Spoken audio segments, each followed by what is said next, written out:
In today's video, I'm going to be talking to you about this 2009 Mercedes Benz SL65 AMG Black Series. We're going to talk about the exterior design, interior features, the options, the specifications, and lastly, why this is a desirable future classic.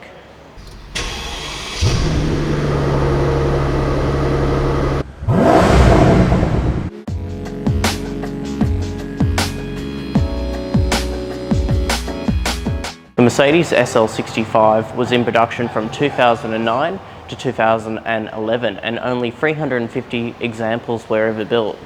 It has 1,000 Nm of torque, the same as a Bugatti Veyron, the same power outlet as a Ferrari Enzo, and yet it was based on the R230 Mercedes Benz SL Roadster. And with the extended body kit and the AMG styling, in my opinion, I believe it's one of the best looking AMGs ever produced. Out of the 9 cars that were delivered in Australia, only 350 were ever made. Brand new, this would have set you back 680,000 Australian dollars. You could have opted for 4 colours. This one is finished in obsidian black, there was steel grey, a red and a diamond white. And I'd like to thank Scuderia Graziani for allowing me to film the SL65 Black Series on display at their showroom in Sydney. They have years of experience sourcing rare and collectible supercars, exotic cars around Australia. They are in Woolloomooloo, Sydney. I've linked their details in the description below. So let's now start with the walk around tour. As I mentioned, it was based on the facelifted R230 SL with the L-shaped xenon headlights. They have the washers and the adaptive cornering function. In addition to the Black Series, you got an aggressive front bumper bar with bigger air intakes and larger wheel arches, and a carbon front splitter at the bottom. And on the bonnet, the additional air intakes. The benefit of the larger air intakes, it adds more airflow for the twin turbos to cool down and send heat away from the engine. Moving on to the side, it's worth mentioning it wasn't available as a convertible. It had a fixed roof with added structural support on the C-pillars for rollover protection. Every single panel was redesigned except for the wing mirrors. The SL Black was 250 kilograms lighter than the regular SL, thanks to the usage of carbon fibre parts. And if you look inside the fuel filler cap, you can see exposed carbon fibre.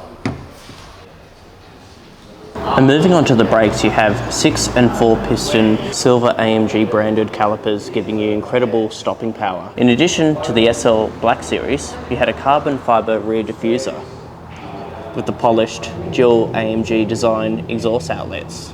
As I mentioned, every single body panel was changed except for the tail lights. It shares the same tail lights as the regular SL, and being the facelift, they are tinted on the reversing lights. You can see just with the rear wheel arches how much wider the car is. So now let's move on to the interior. You can either use the standard key, what you got in 2008. The SL also came with keyless go.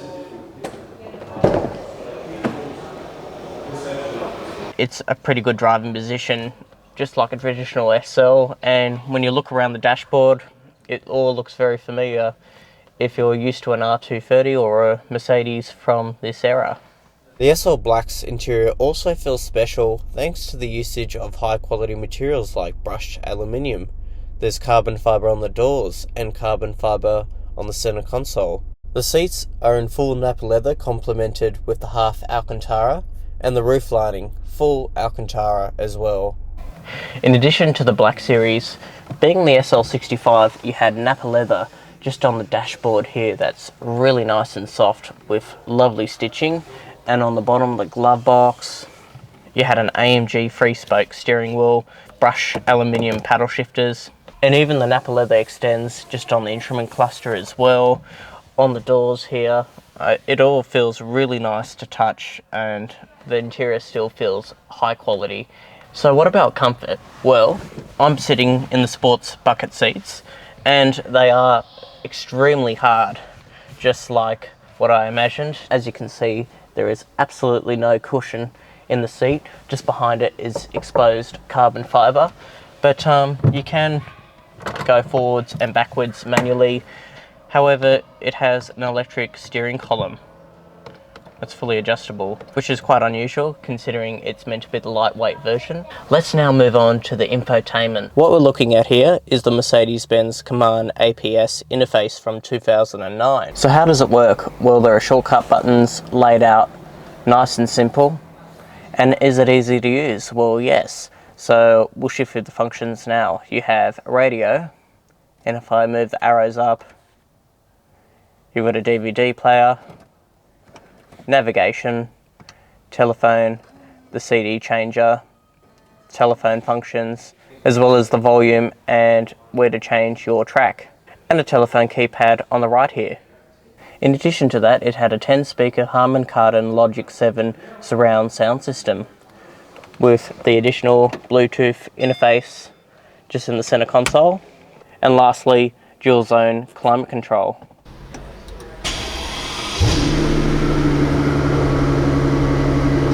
And you use these steering wheel controls to shift through the different menus on either side of the cluster. So your navigation, your radio, or your oil or speed information,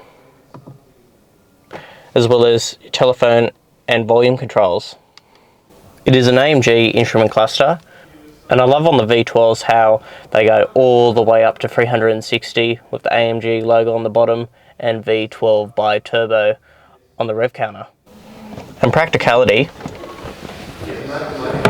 we've got a storage pocket just on the door here, a large size glove box, and center storage with the phone cradle, as well as an ashtray and a pop-out cup holder. And lastly, let's talk about the SL Black's specifications. Now, there's a bonnet release under the Mercedes-Benz star. Under the bonnet, we have AMG's version of the M275 V12. It produces 493 kilowatts, 1,000 newton meters of torque, 0 to 100 in 3.8 seconds, and a top speed of 320, all pulled along by a 5-speed AMG speed shift transmission, enlarged with special twin turbochargers unique to the SL Black. It weighs just over 1,800 kilos, about 250 kilograms lighter than the regular SL. Instead of hydraulic suspension, they've replaced it with adjustable coil spring sports suspension with 3-stage ESP and a limited slip differential on the rear axle. When the SL Black was released, it received a lot of criticism from motoring journalists. Although on a straight line the SL Black was very fast, it just didn't have the handling characteristics of a Ferrari or a Porsche. And it was expensive when it launched. But without doubts, I still believe this is the most appealing Mercedes V12 ever produced. This is something AMG or any brand would never make again, because the world is now turning to electric, so the days of any manufacturer building a rear-wheel drive V12 masterpiece are gone. So for that reason, I think this is a modern classic, specifically for a Mercedes AMG collector.